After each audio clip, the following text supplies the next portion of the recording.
What's up, everybody? Welcome to another episode of Pure Playmaker by Prediction. I'm Josiah Cohen, along with, who else? Will Beverina. Will, what's going on? Doing good, Josiah. How are you doing, buddy? I cannot complain in the slightest. Will has gotten a little more formal this week. I have gotten a little less formal. I think that's how it's going to go from here on out. But formalities aside, the playoffs are here. The playoffs are finally here after 4 months, 4 series to go in the quarterfinals. We'll have the semifinals in the same week, and then we got the finals coming up next week. You've liked our breakdown so far. Don't forget, we got tons of content coming during that time. Be sure to follow the Twitch page, follow the YouTube page. It's linked here on the Twitch page. But jumping right into it, the first series is, honestly, in my mind, it might be the closest one. And it doesn't have the biggest names, but it has some of the biggest personalities, and it's going to be a phenomenal series. And that is the 4th and 5th seeds, T-Wolves Gaming, Kingsguard Gaming, 10-6 on the year. Will, the T-Wolves are on a massive 7-game win streak coming into this one. Are they going to keep rampaging through the league? That's a good question. Kingsguard, they've had a spot locked up for a few weeks now, so they haven't had to quite keep locked in during these last few games of the season. T-Wolves Gaming, meanwhile, every game since, they were 3-6 at one point. That had to have been who even knows how long ago. Ever since then, they've had to lock in every single game. Every single game has been do or die for them. So being able to go right into the playoffs with that kind of mentality and knowing that you're able to put in the work and really get things done when it matters, that has to help T-Wolves Gaming a lot. I think they're going to be able to ride that momentum. I think momentum is definitely a thing in this league, especially when you win 7 games in a row, which crazily enough isn't I guess now it's the longest active win streak, but it's like the 4th longest win streak we've had this season. There have been some crazy ones. But it's going to mean a lot for them. And Bear to Beast, their prodigal point guard rookie, he's been playing really well. He's been a big part of why they're here right now. And that last second dot to the corner against Blazer 5, the 3-pointer by turn up defense to send them to the playoffs. This team is riding high right now, and that's going to help them a ton. Kingsguard Gaming, like I said, they've had this playoff spot essentially locked up for the past few weeks. So they've had some time to, kind of gather themselves, but whether they're going at full speed is another question. They didn't exactly end the season on the highest note. So we'll see how that plays out. I think the T-Wolves momentum, I'm not sure if it's going to be enough, though, because this team, I want to say as a whole unit, I want to say Kingsguard Gaming is stronger. And so BP is talking about rookie point guards. BP has been a better rookie point guard this entire season. He was my personal rookie of the year vote. So I think with just the better talent, I feel like Kingsguard still gets it, but the T-Wolves momentum is going to serve them well for sure. I could see this going 3 games. Yeah, it could go 3 games. New playoff format this year for the NBA 2K League. Best of 3 series in the quarterfinals and semifinals, and then a best of 5 in the finals. Last year's 1-game quarterfinal and best of 3 in the semifinals and the finals. I'm with Will. I think momentum is going to be a huge factor here. The T-Wolves 7 wins, an exhilarating playoff clinching win that really broke Blazer 5 Gaming's longest ever winning streak, 14 games that they had going on. Turn up defense, as Will mentioned, probably the shot of the year, hitting a 3 from the corner in the dying seconds of that game. Greened it apparently, and the T-Wolves, rocking that nice green color. They're in the playoffs, and they're not green anymore. They're an expansion team. They're the only expansion team with a winning record, the only expansion team to make the playoffs. Bear did a lot of talking early in the season. They weren't so successful early in the season. They had the trade. They got rid of Hood, whom they acquired, with the expectation that he'd be one of their franchise cornerstones. Turned out not to be the case, but J Money's been phenomenal on a sharpshooter at the 3 ever since that trade. Bear has what it takes to win a playoff series, and Will spoke to BP's ability to do the same thing for the Kings. The Kings were nowhere near this last year. They were 4-10. They've been the more consistent team throughout the season. They jumped out to a 7-2 start. They went to 7-4. Things looked a bit shaky, but they took care of business. They won 3 more crucial games. They had a game winner of their own. We forget, right? Zachy hit one over Warriors Gaming Squad right at the buzzer. That was a big win for them. So, it's impressive that the T-Wolves, who never really seemed to be in the playoff picture until the last week, leapfrogged the Kings, who are always in the playoff picture, but only went down to the 5th seed. It's sort of interesting, based on who gets home and away for the 3rd game. We'll get into that a little bit later on.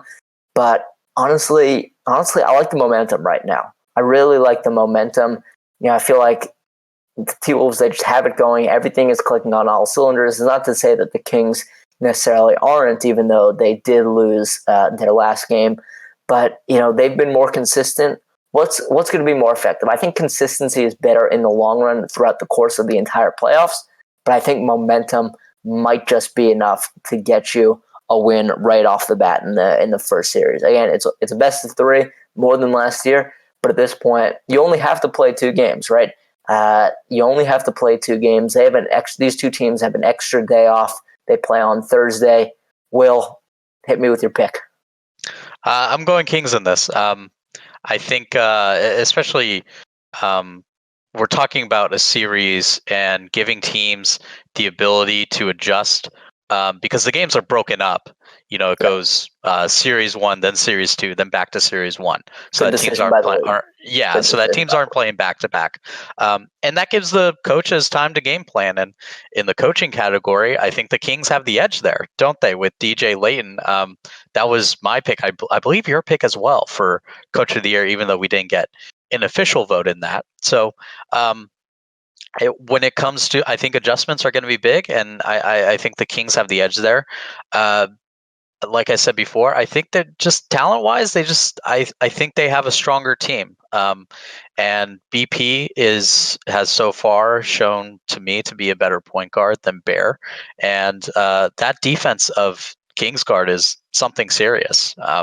They've been playing well all year. Yusuf Scarbs was an all team defense pick for both of us.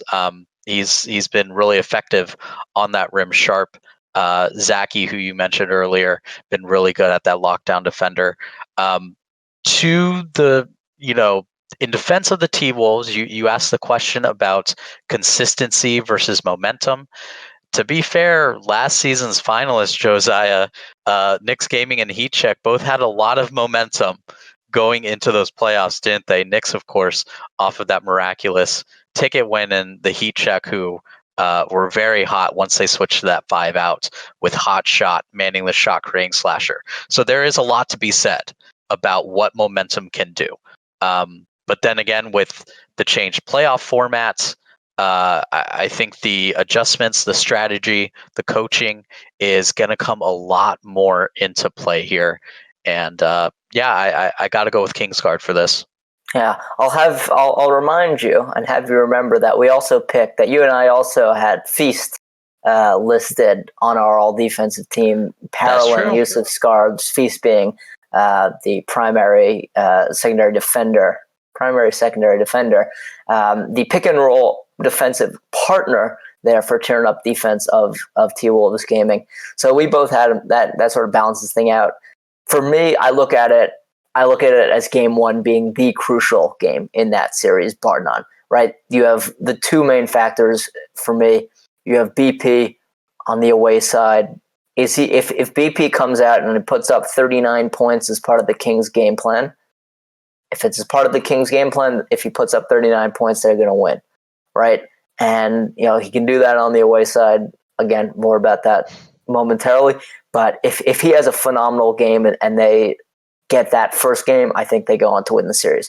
But if the Timberwolves, right, if the Timberwolves or the T-Wolves come out and, proverbially punch the Kings in the mouth, right, and they're up and they're talking and they're loud and they're yelling and they're screaming and they're standing up and they're striding across the stage and they're knocking monitors over left and right, which they won't do, of course. But if they proverbially do that and proverbially punch the Kings in the face in game one and take that game, I think they walk out of there and walk out of that series with the win. So in regards to momentum, though, let's talk a little bit more about that momentum consistency debate, right? Because the next series we're going to talk about is the Celtics and the Mavs, the Celtics being the 7 seed, the Mavs being the 2 seed.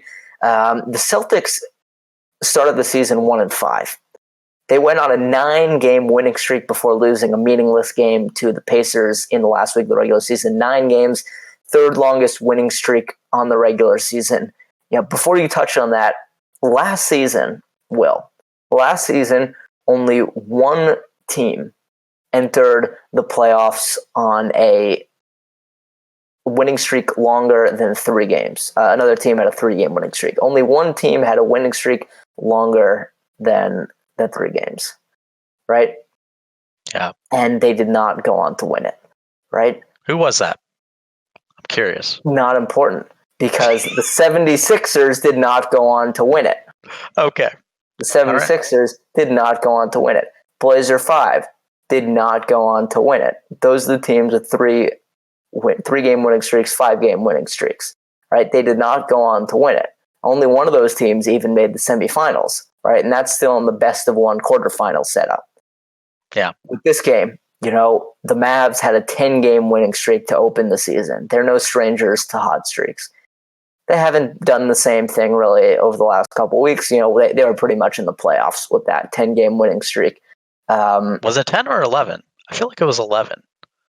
No, it was 10 to open the season. They could have made it 11. They had a game. They had an 11th game in the same week as they won their 10th game. They lost to the 76ers. Okay, all right. CDS went off. So, do the Celtics, right, who are on a hot streak, setting aside their loss in their last game, do they have the upper hand, winning 9 games in a row, digging themselves out of a huge hole? Do they have the upper hand against the Mavs 12-4, right? Yeah, I mean, you mentioned the hot streak of the Mavs of their own, so it's really, I guess recent form hasn't been in favor of the Mavs, but on the other hand, they haven't had Rux for some of those games. He was out with a broken hand, so that certainly had an effect. But it's really the consistency versus momentum debate once again.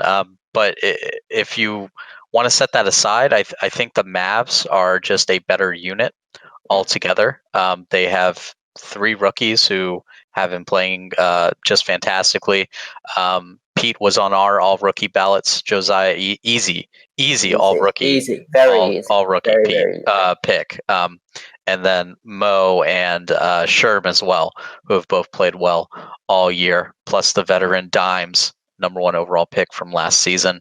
Not to knock the Celtics talent. I mean, Fab has been playing out of his mind all season.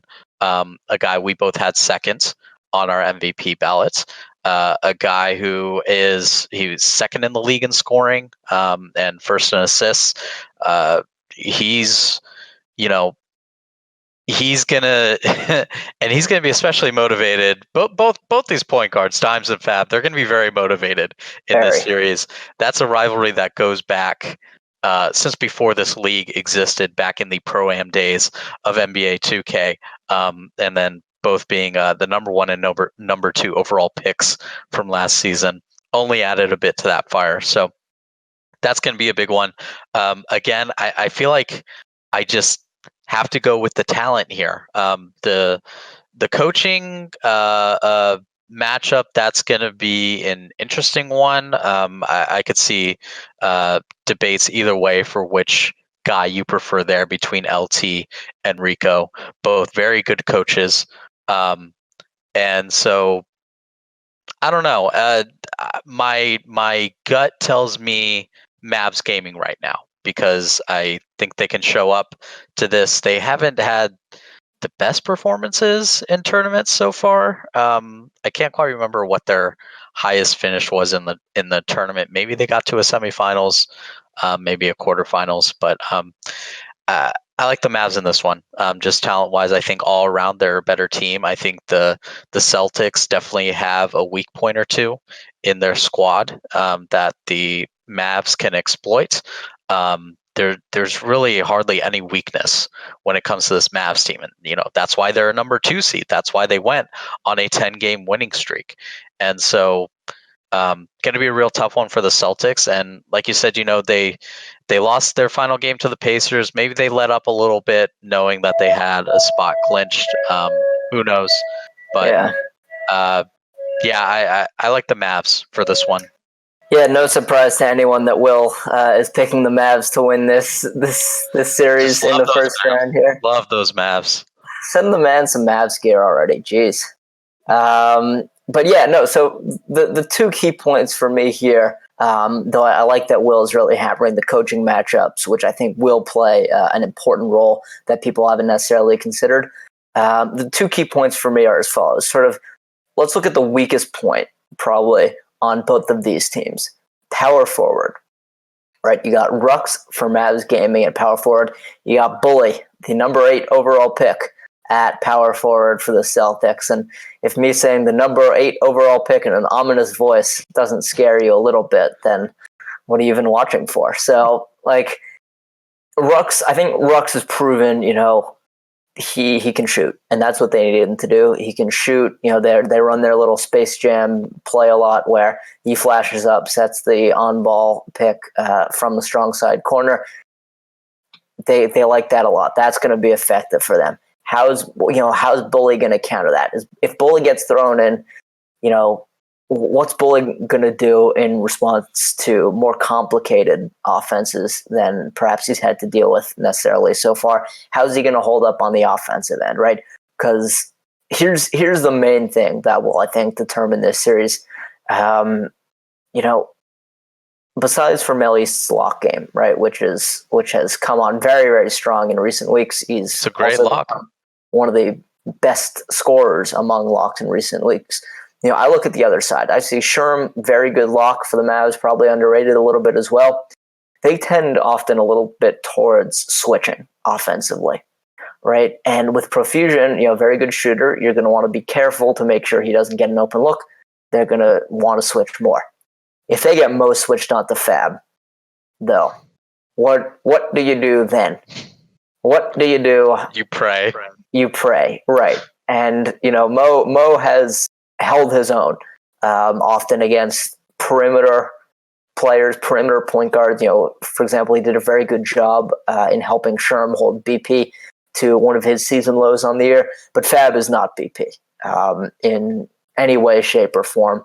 Fab is a better point guard. Fab drives more. He's more of an attacking point guard. He's a far better passer, right? He's a smart point guard. He knows how to take advantage of those mismatches, especially when he gets someone who's not as comfortable defending as Mo is on him. So how do they respond? That's what I want to see. That's what I think will determine that. The coaching part is going to play a big role in that. The help defense, it's good to have Pete in that circumstance where you've got a guy who's proven himself as a pick-and-roll defender, as a defensive anchor in the middle, helping out in that sort of circumstance. But what the Mavs do in trying to counter, trying to check the best – I almost said best point guard in the game. The best point guard in the series. The best point guard in the series. The best player in the series. That's going to be the question. Dimes, by the way, is going to want to change that. Dimes is going to want to make himself the best player in this series, and if he does that, the Mavs should have an easy win. Dimes is a guy who is very fueled by, personal rivalries and feuds, we'll call them. That's good. That's you get heated up there on the big stage, up on the cake, as we all like to call it. If you can use that to fuel your performance, then perfect. So when you start taking rivalries and bad sportsmanship off the cake or outside of the game, that you run into some issues. So as long as Dimes uses that to fuel his game, the Mavs will be much better for it. But yeah, I mean the whole consistency versus streaking, hot streak debate. It's a tricky one. It's a very tricky one.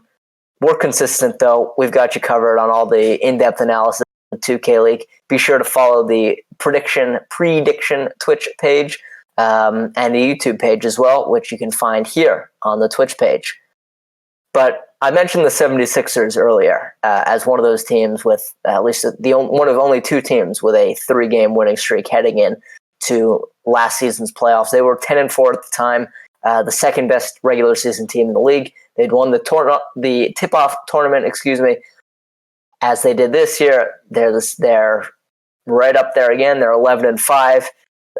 They are 21-9 all time, second best ever in regular season play.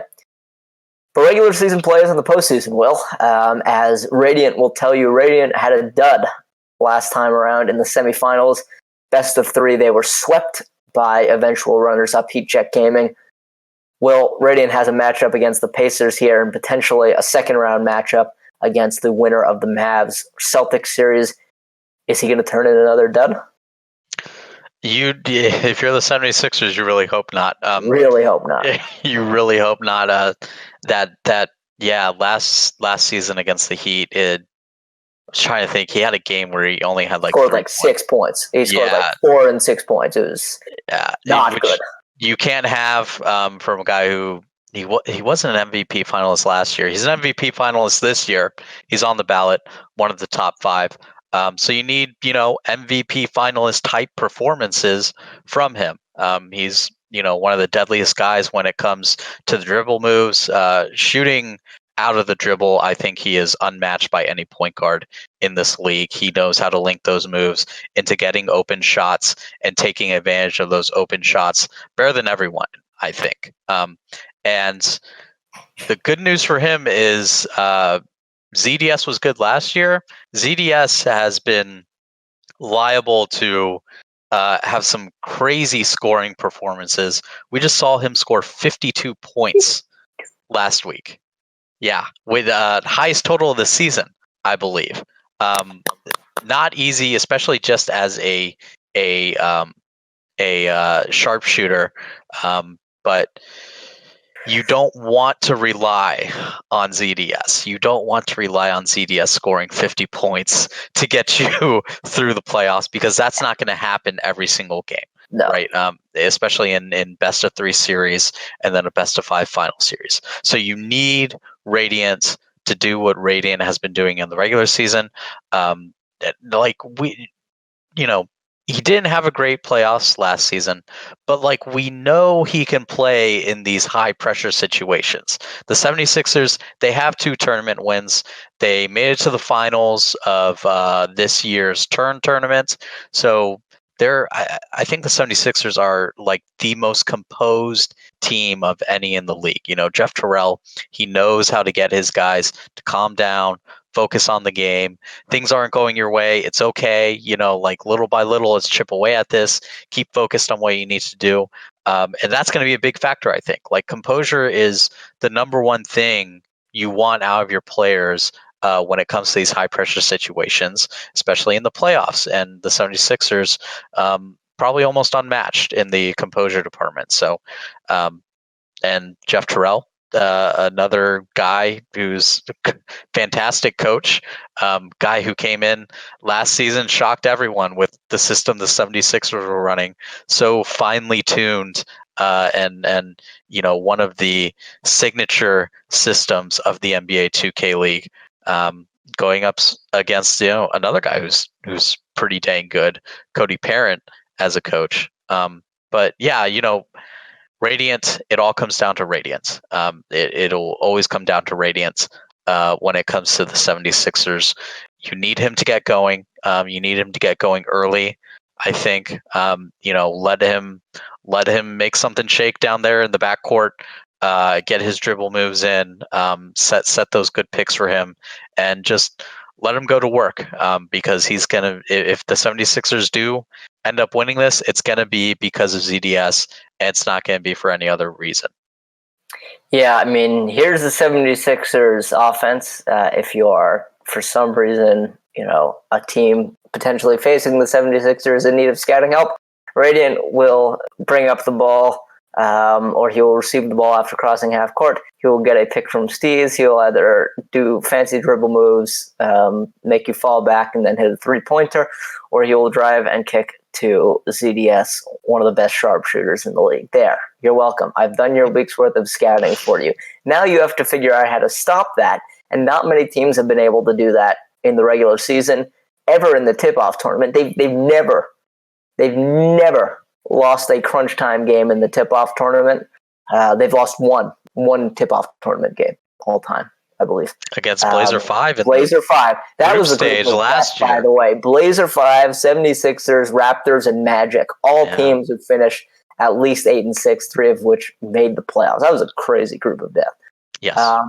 But the Pacers were in what at the time was believed to be the group of death with the Mavs and the Heat and also the Grizz and the Celtics. And Celtics, yeah. The Grizz did not emerge from that unscathed. But the Pacers are an interesting team. And, if any team, if you and I had sat down before the season started and said, all right, we want one defender to go up against Radiant in the playoffs, we're going to want it to be Wolf, right? That's who we would have sat down and said we wanted going up against Radiant. Now, Wolf has not had his best season. He hasn't been amazing all the time. He struggled. He gave up 40+ points to BP in a loss to the Kingsguard. Really, the win for Kingsguard that cemented them as a real team, a real contender. But now he's here. He's playing Radiant. They're back to Maddie at point guard after a few weeks of Swizzerk at point guard and Finally. Ramo on the post score. But they're back to Maddie at point guard now. Ramo at the slashing stretch for the most part. Swizzerk, thank goodness, on a pure, sharp, boy, is that sweet. No one can shoot like Swizzerk. We were watching some Road to the All-Star Game tournament footage yesterday. No one can shoot like Swizzerk. And so that's what you want. That's a great matchup, Swizzerk versus ZDS in the sharpshooter category, something very much underrated. But, really, as Will said, it does boil down to Radiant. You have to trust the 76ers and Jeff Terrell's adjustments and just the identity and integrity of the 76ers system in a best-of-3 playoff series. Can Wolves do it? Can Wolf and Ramo, right? Again, before the season, probably the most highly touted pick-and-roll defensive duo in the league. Can they shut down Radiant and Steez? If they can, they're going to win the series. Done. Easy. If they can hold them in check, they're going to win the series. Unless Maddie and Swizzerk have terribly catastrophic outings. But, chances are, if their defense shows up and becomes a defense it was supposed to be at the beginning of the season, the defense that it's shown flashes of at times, not always been, then they'll be okay. But you got to do that. And not many teams do that against the 76ers. I don't know. Will, who are you picking in this one? I just want to say, when you were talking about that lineup change for the Pacers, you took off your glasses. Just seemed like you got a headache just thinking about I just did. the monumental lineup change mid-season. Post score. The post score, like the shot creating slasher, is not the end all be all. You look like a stressed college professor grading some papers. Thank you. I appreciate that. But there's one team. Well, correct me if I'm wrong. There's one team in the playoffs that has used the post score for any small length of time, and that's the Pacers. They're the only ones in the playoffs who've done that. I'm right. Let me. You're Blazer 5. No, correct. No, I'm You're correct. Yeah. Okay. Say that again. I'm going to record that. I'm going to make that my ringtone. Will says I am correct. Yes. Just fact checking. Yeah, but stop dodging the pick here. Who you got? I got 76ers. Yeah. I think that lineup change may have set back some of the chemistry and real game time you get with a certain lineup. It seems like they're going to stick with this Maddie point guard lineup, moving everyone back to their natural positions. Most importantly, Swizzerk to the sharpshooter, which is big for them. But the 76ers, the poster childs of consistency and, well, maybe not poster child, but the Radiant Shock Ring Slasher experiment. let's. Oh, please don't. Please don't. We'll not get into that, but Oh. this season they've had one tiny little lineup change, went right back to their bread and butter. That's what they do. The 76ers, they stick to their bread and butter. They're proven crunch time performers. One of the most composed teams in the league. Everything I mentioned before, Josiah, is why I'm picking the 76ers to win this one. Yep, I am with you there. And yeah, you laid it all out. I'm right with you. But I mean, consistency is not everything, as Blazer 5 Gaming has shown this year. No team is more consistent in the regular season ever. The Blazers are 26-4 all time in the regular season. They've lost 2 games each season. They're 14-2 this year, and yet they are 1-3 in tournament play. They have never this year advanced beyond the first round. They've been the 3 seed. They've been the 1 seed. They have not advanced out of the first round. By contrast, they're going up against Warriors Gaming Squad, a 7-9 Warriors Gaming Squad. You look at 7-9 Warriors Gaming Squad, you think, oh, what is it? Something like the Knicks. They won the ticket tournament despite, scuffling along throughout the regular season, and they're here hoping for some more backboard luck to bounce the Blazers. No, Will, actually, they've won 2 tournaments, and they were 7-4 before everything crumbled mysteriously, and 5 games in a cloud of dust, and many Twitter pixels later, they are 7-9. They have the 8 seed. They have the away side throughout the playoffs. There's a lot to unpack here. Will, what are your thoughts? As one Charles said, a tale of 2 cities. This is a tale of 2 teams. As another Charles said, we get it done when it matters, Josiah. Talking about Gnarly Charlie for Warriors Gaming Squad. I know you like that one. Warriors Gaming Squad, like you said, winners of the turn and the ticket. How much does that matter, though? I don't know, Josiah, because they're on like a 5-game losing streak right now. They come into this with a losing record, Josiah. The Warriors have a losing record. 7-9, have just let teams run all over them these past few weeks, getting 80, 90 points scored on them.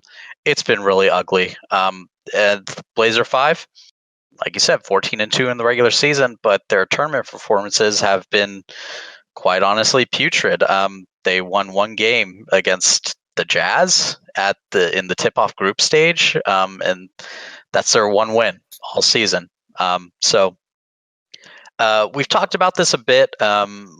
My general school of thought when it comes to tournament performances is if you do well in them, that's great. I think, I'll give you bonus points for that. If you don't do well in them, I don't really care. I don't think it really matters all that much.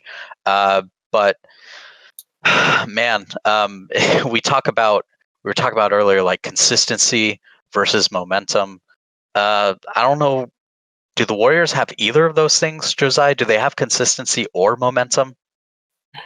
Only consistency in tournaments, but only consistency in tournaments. So, but playoffs aren't tournaments. So I'd argue otherwise, but that's a year-long debate we've been having. Yeah. But can they recreate that tournament magic? And the Warriors all the time, always saying, we did it when it mattered, when money was on the line, when we needed to, when we won the tickets. We fine. That's great. We know you can do it. In the big games now, they beat 2 playoff teams in the finals of those tournaments. They beat the 76ers at the turn. They beat the Pacers at the ticket. So we know they can beat the good teams. We know they can make a run. But can they consistently do that in a playoffs where you're now talking about best of 3 series? They're on a 5-game losing streak right now. They've looked terrible. I don't know, Josiah, like everything just kind of points to Blazer 5 for me for this one. Yeah, it's certainly, I think, still an uphill climb for the Warriors, even the first team to clinch a playoff berth. One thing that struck me about Blazer 5, though, who, have their own set ways about how they run their offense, how they do their defense, they've lost to 3 teams all year. They've lost twice to the Bucks, twice to the T-Wolves, and once to the Heat. And that just seems strange. It just seems like, an 8-8 team in the Bucks, a playoff team in the T-Wolves, who were not anywhere close to a playoff team the first time the T-Wolves beat the Blazers back at the turn, and then the Heat, which may be the most random loss of them all. But the playoffs are different. It's a question of, which switch will be flipped? Will the Warriors flip the switch of the last couple of weeks where they've been atrocious? Or will the Blazers flip the switch of not emerging from a first round since the turn tournament last year, i.e. 5 tournaments ago? They've lost to as many teams. They've lost as many games this season as they've had first round exits since their last tournament win. It's pretty strange to think about. But there was some speculation though that the Warriors really wanted the away side. For those who don't know, the away team at the NBA 2K League studio sits on a particular side of the studio. The home team sits on another side, and the pervasive belief among the majority of players and managers in the NBA league is that the away side point guard can speed boost to an extent that the home side point guard cannot. And it's not a universally held belief. It's a pervasive belief. And, even if, is it true is the bigger question. First of all, even if it's not true, it's at the point where it's a placebo effect for the majority of players. But the league contends that the issue is the same on both the home and away sides. The players disagree with that. I did a whole article on this a little while back, and got some video on away side point guards, home side point guards. It certainly looks like away side point guards can move a little bit faster, when their takeover meter is closer to being full. And the funny thing is that, the Warriors don't exactly have a point guard dominant offense, right? Their offense primarily goes through beast move at the 3, and really Kina, their point guard, is their secondary offensive player. And the Blazers, of course, by contrast, are all about point guard and presumptive MVP Mama, who partners with Walnut in the pick and roll. Will's earlier mention of Radiant on the shot slasher, I'm still recuperating from that. But it's so interesting that, whether or not the Warriors wanted that, or just got that because, they clinched, they took their foot off the gas because they clinched.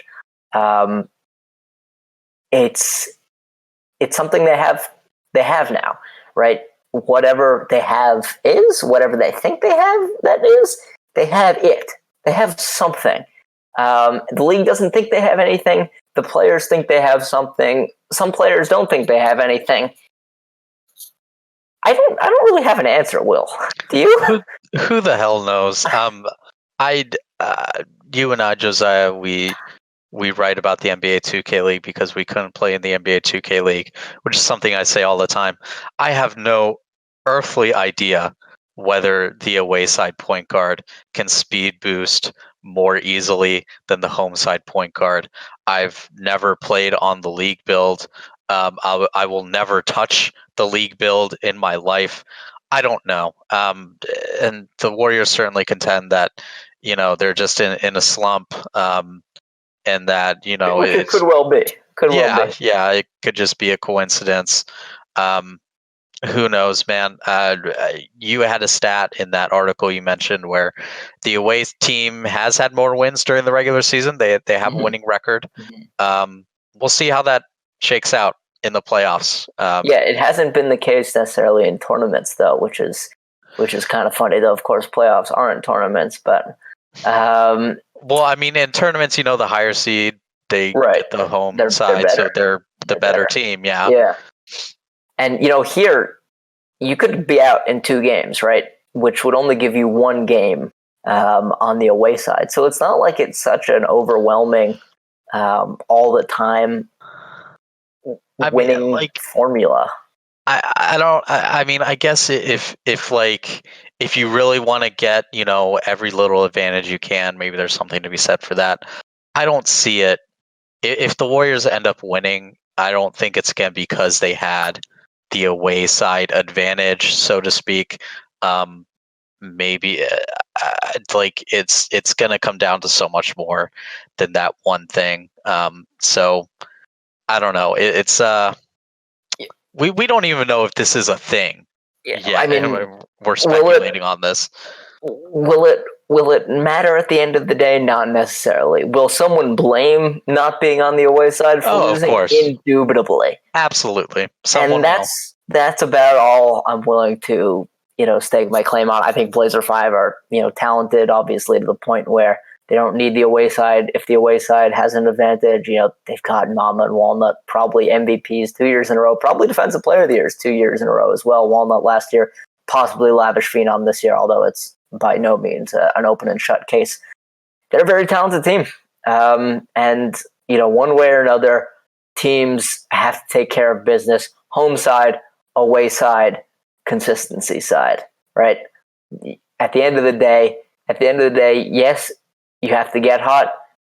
You have to stay hot in the playoffs. And that's not an easy thing because it's the playoffs, because you have to contend with, as we said throughout this, great coaches on the opposite side who are adjusting to your tendencies, adjusting to your game plan, figuring out your game plan. And you're playing the best teams in the league, right? There's no easy game against the Lakers or the Pistons to, stop a losing streak, get you in better playoff position. There's nothing like that. You got to go out there. You got to win best of 3, best of 5 if you get to the finals. But teams are a long way from the finals still. Yeah. Long way from the finals still. Who's your pick for this one? Who's my pick for this one? Blazer 5 Warriors? Yeah. Who's my pick for this one? I think I already know, but gotta ask. I think similar. In direct opposition to the T-Wolves Kingsguard series, this one is not the first game. This one is going to come down to the final game of the series, probably game 3. The Warriors will be away. The Blazers point guard Mama on that man, going up against probably the best defensive pick and roll combo in the league, Gradient and Type. You're thinking about this a lot. Oh man, I'm waiting for everyone to yell at me. I thought I knew who you were going to pick, but now I don't know. I'm going to pick the best team. Yeah, I picked the best team. The best team is going to win the series. Blazer 5 Gaming. The best team is going to win the series. Blazer 5 Gaming is Blazer 5 Gaming? Team. Yeah. Then Blazer 5 Gaming, according to you, is going to win the series. That's such a cop-out. Come on. That's not what the viewers are here for. Give me a pick, Josiah. I don't believe in flipping switches necessarily like that. Blazer 5 and 3. Okay. All right. But was that so hard? I'm going to say it like I said last year, and I was proved right like this last year. If the 8 seed wins, the 8 seed is winning it all. Okay. That's bold. Unless they play the 76ers in the finals, in which case we'll see. But besides for that, Jeff, put Radiant on a shot slasher. Make me look good. No, never do that. Never, ever, for any reason, do that. Well, okay, all right. Wow, I can't believe we went through all those 4 playoff series, major storylines to watch. Will, thanks for joining me as always. Before you go, don't forget to follow the Twitch page here, as well as the YouTube channel, whose link can be found here on the Twitch page. Down below. Playoffs, baby. Playoffs? They're here.